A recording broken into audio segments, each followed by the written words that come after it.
क्रांती news, आवाज सर्वसामान्यांचा। राष्ट्रीय महामार्ग क्रमांक 44 वर पांढरकवडा पोलिसांनी हिंगणघाटहून आदिलाबादकडे कत्तलीसाठी नेत असलेली गोवंशीय जनावरे भरलेली पिकअप वाहन जप्त करून मोठी कारवाई केली आहे। या प्रकरणात 5 जणांवर गुन्हा दाखल करण्यात आला आहे।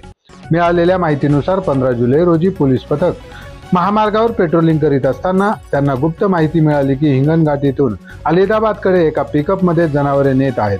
तात्काळ नाकाबंदी करून शोध मोहीम सुरू करण्यात आली। यावेळी MH31 FC 8596 क्रमांकाची पांढऱ्या रंगाची अशोक लेलँड पिकअप संशयित आढळली।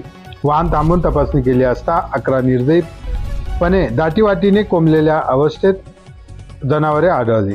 गायींना आखोड दोरींनी बांधून हालचालीसाठी जागाही न देण्यात आलेली होती। त्यापैकी एक गाय मृत अवस्थेत होती। जनावरांची अंदाजे किंमत 55,000 रुपये आहे। तसेच पोलिसांनी पिकअप वाहन क्रमांक 11 लाख रुपये आणि विवो कंपनी मोबाईल किंमत 4,000 रुपये असा एकूण 11,59,000 रुपयाचा किमतीचा मुद्देमाल जप्त केला आहे।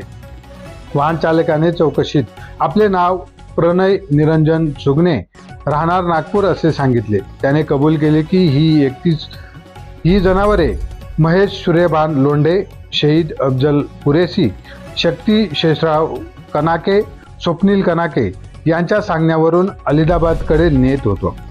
या प्रकरणी पांढरकवडा पोलिसांनी गुन्हा दाखल केला असून वाहन आणि जनावरे ताब्यात घेण्यात आले आहेत।